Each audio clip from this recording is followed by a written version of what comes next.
We have other values like auto rate as the rate of default for the automobiles, mortgage L is a total amount of loans and so on. So we'll look at the results very soon, and these are the source of the data: U.S. Department of Labor, U.S. Census Bureau, U.S. Federal House Financial Agency, Federal Reserve Bank of New York, Federal Reserve Bank of St. Louis, and the Survey of Consumers Institute of University of Michigan, as I said before. So let's look at the table here. The table of expected signs. So let's look at the first field. So what sort of effect we expect for CSI? Now CSI can have either positive or negative effect on the loan default rates. And the reason is given there. The current CSI can have negative effect on the loan default rates. That means if you are very optimistic, then if you borrow too much money, then you end up having defaults. You end up having too much loans that you cannot pay back. Or the expected CSI may have both positive and negative impact on the loan default rates, because based on a future expectation, you may gain or you may lose. All right, so can you please move forward? Now, in table 3, we're looking at the mean difference of selected characteristics of the states classified as high mortgage loan default and low loan default states. So let's look at the table here. So we have these loan default rates and income per capita and unemployment rate and per capita expenditure. We can see that in the states with high default rates, the unemployment rate is slightly higher. The per capita expenditure is also higher. And of course, income is also higher. So it doesn't give us a story, but it says that perhaps when people have got too much money or a little bit more money, they also spend more. They try to borrow more. That may happen. These are all significant statistically. All right, can I please go forward? In table 4, we are looking at the estimates of difference standard model for mortgage default rate. So I'll just explain the table, and please go forward. All right, so let's look at this table here. So it says estimates of difference standard GNM for mortgage delinquency. So our interest, our variable of interest is this one, this, and this one. Okay? The other ones are mostly control variables, except these two. So let's look at this. So the effect of CSI is negative, not significant. The effect of CSI current is negative, significant. The effect of CSI expected is positive, but not significant. So you all understand how to follow those statistically. Now, this is by taking the whole data, the data for 51 states for the entire time period. So can I please move? And the next table, please. I will extend the table. Next one. So, next table here. Please get that. Table 5. So here we can look at the effect of CSI. It says panel German estimates for mortgage delinquency models for higher delinquency states. So for those states where the default rates are high, by taking that subsample, we have found that the CSI has got significant effect, significant positive effect. CSI current has got significant negative effect, and CSI expect has significant positive effect. And then of course we can look at and interpret the other models. So these are estimated under various alternative specifications, as you understand. Table number 6, please. Thank you. And this is the model for lower default rate states, for states where the default rates are low. For those subsamples, we can see that this is significant, this is significant, and also this is also significant. And all they have a negative effect. So we know and we can see that overall it seems that consumer confidence or consumer sentiment has got a negative impact on the loan default rates overall. So if I go forward, and table 7. Table 7 reports the quantile process regression estimates of mortgage delinquency. So here we have 20th quantile, 40th quantile, 60th and 70th and 80th quantile. So those who know about quantile regression, you know that these are the partial regressions based on the various quantiles. And we can see that CSI here only taken significant and various quantiles, and of course they have negative impact. So also this provides further substantive evidence that CSI or consumers' confidence has a negative impact on the loan default. Now what does this mean? This means that if you are very confident, you are perhaps borrowing money too much from the banks and buying houses, and you are ending up being a defaulter. Of course, based on USA. If I please move forward and further, table 8. It says quantile estimates for the high rate of default 6. CSA current, sorry, for the entire sample, but we have taken CSA current here only. So this is also significant all through NA. And then if you go to table number 9, please. We have taken CSA expected, and we can see that this has also significant and negative effect on the loan default rates. Estimates of difference penalty for credit card. Now, for credit card delinquency, now you may know that in Western countries, people have credit cards and they spend too much money. And using credit card is a very, very common phenomenon, and I know that in Bangladesh also people are using credit cards. So if you use credit cards, sometimes you spend too much money and you fail to repay it timely, you become a defaulter. So taking the credit card defaulter data and running regressions against the credit card default rates, we get similar results here, where CSI current and expected, they seem to have positive impact and significant impact for here and here. That means if you borrow too much money,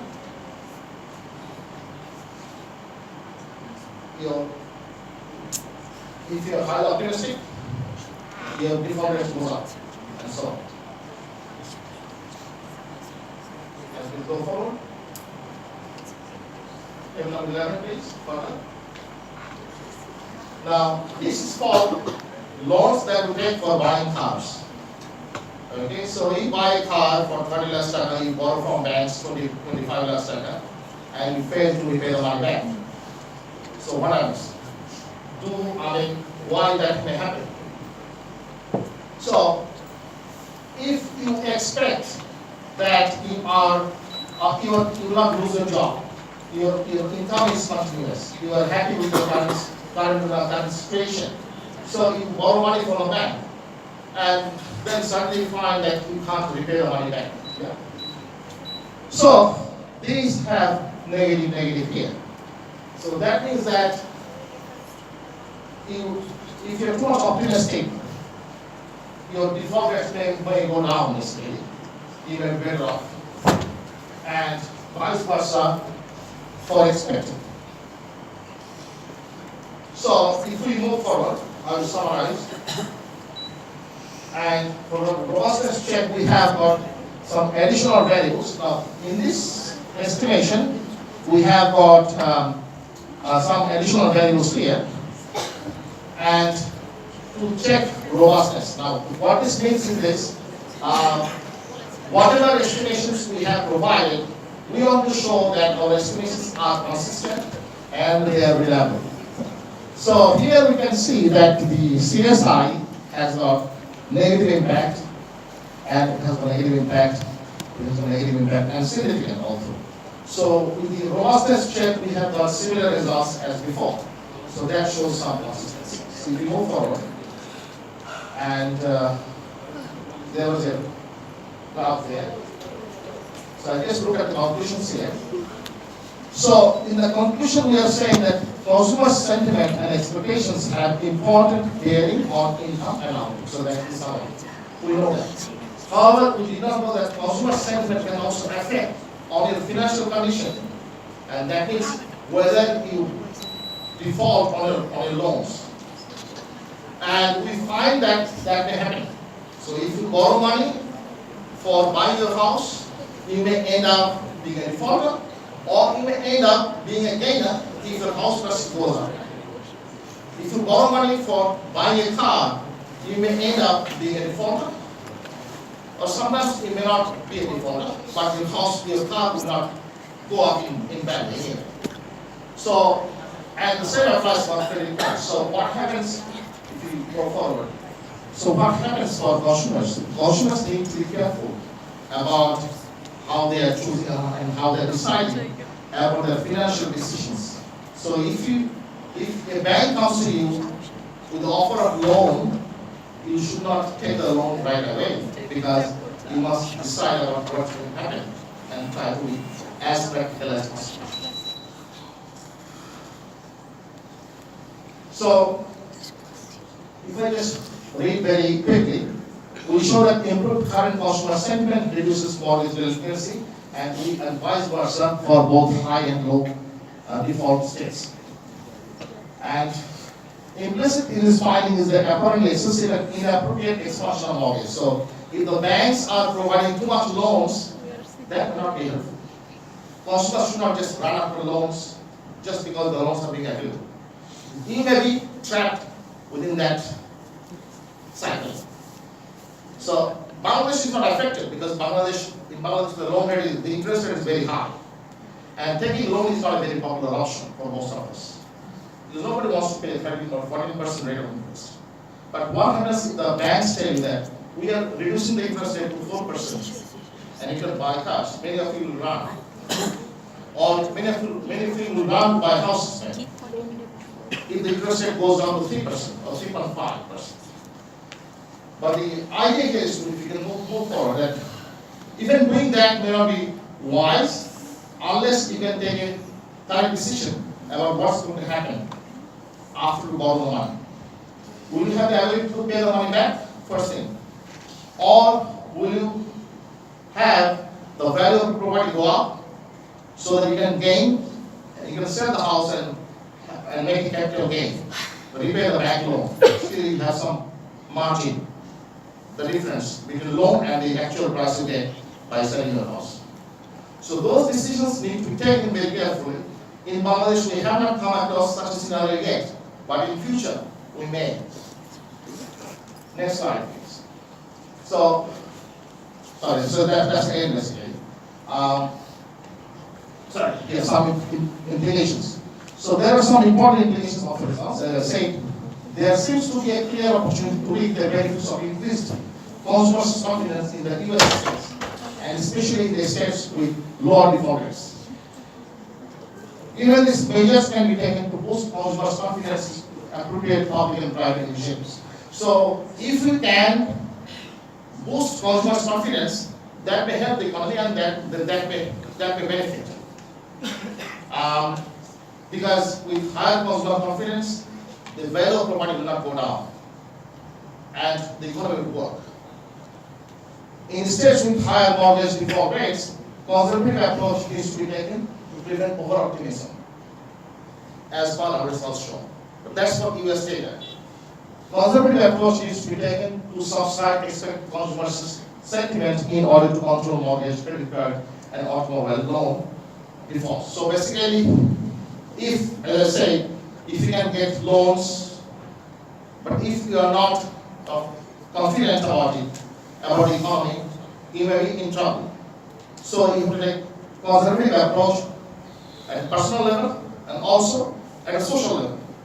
So as a household head, if you are a married person, if you are the head of the household, if you need to take a decision whether to take a loan for building a house or not from the bank, you have to take a conservative approach based on the circumstances. For US, if the general overall, if the consumers generally are optimistic, then that is not a problem. But if that's not the case, then the customers will need to be very, very careful. So that's the takeaway basically, and thank you so much for listening to me. I will start with part 2, which will be more interesting and more relevant for your future maybe, and as per your interest. Thank you.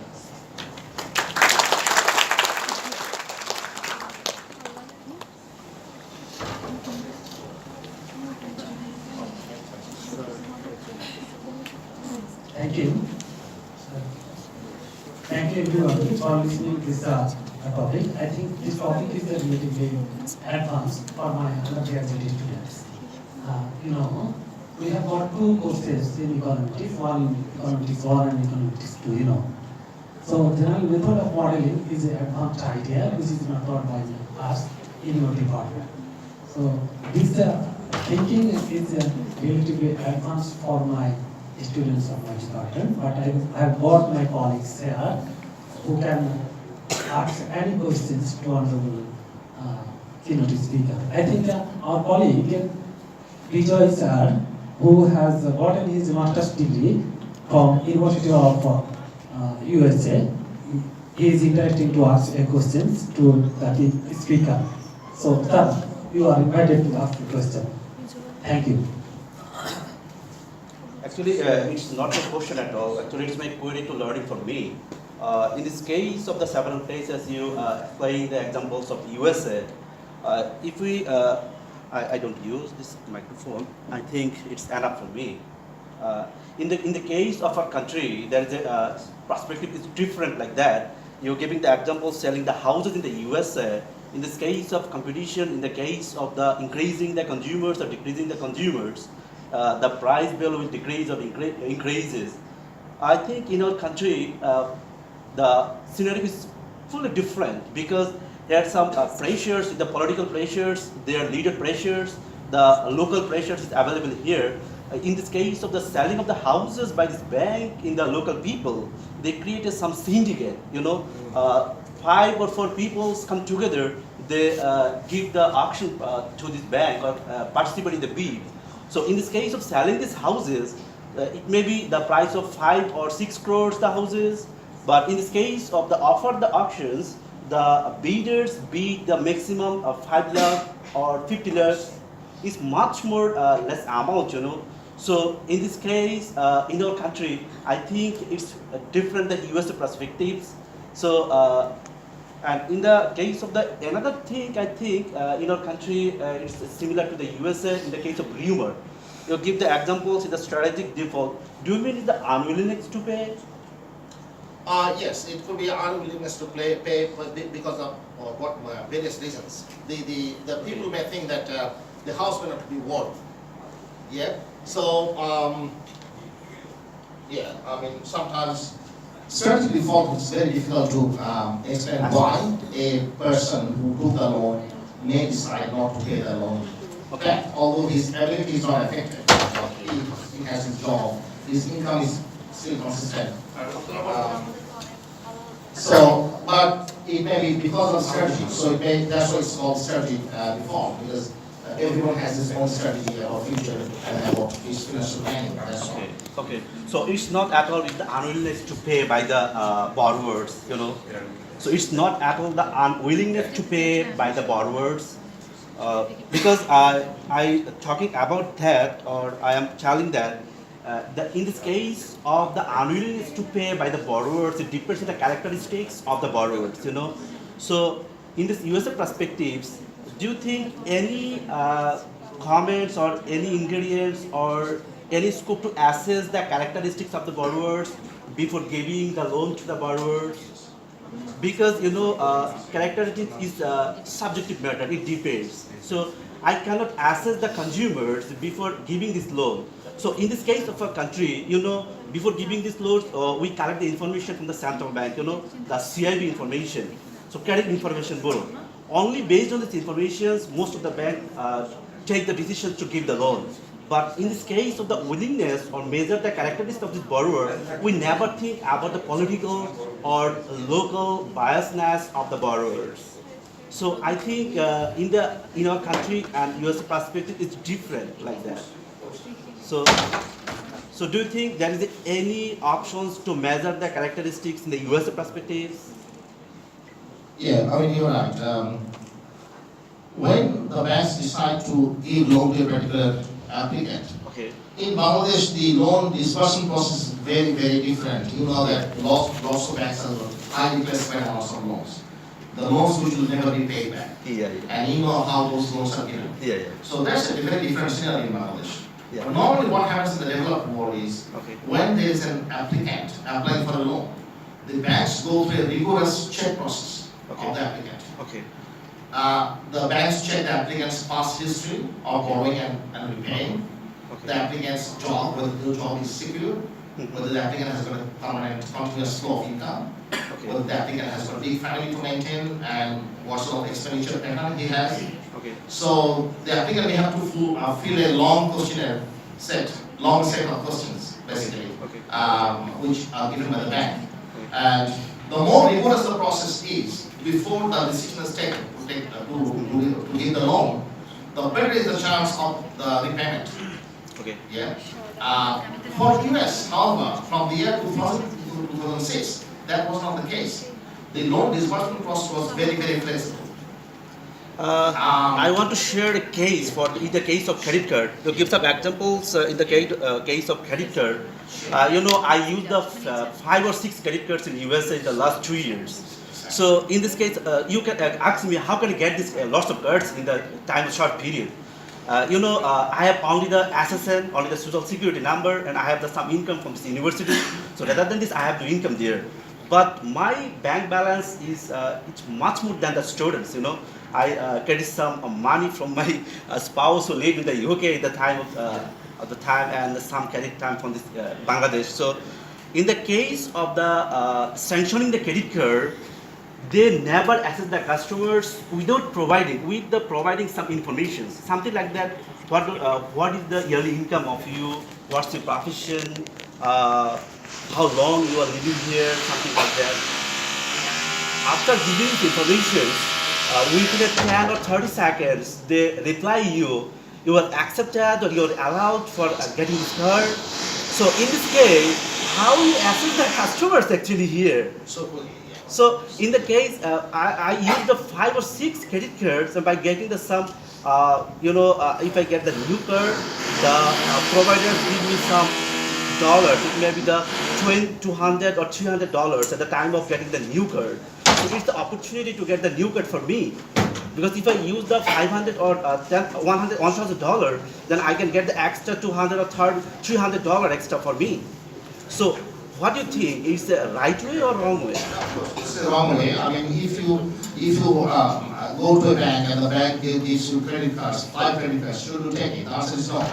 Because the bank gives you credit card because it's bank's interest, right? Yeah. Banks make money. The Mastercard company, the Visa company, they make money out of it. They give you credit card, they're asking you to spend money.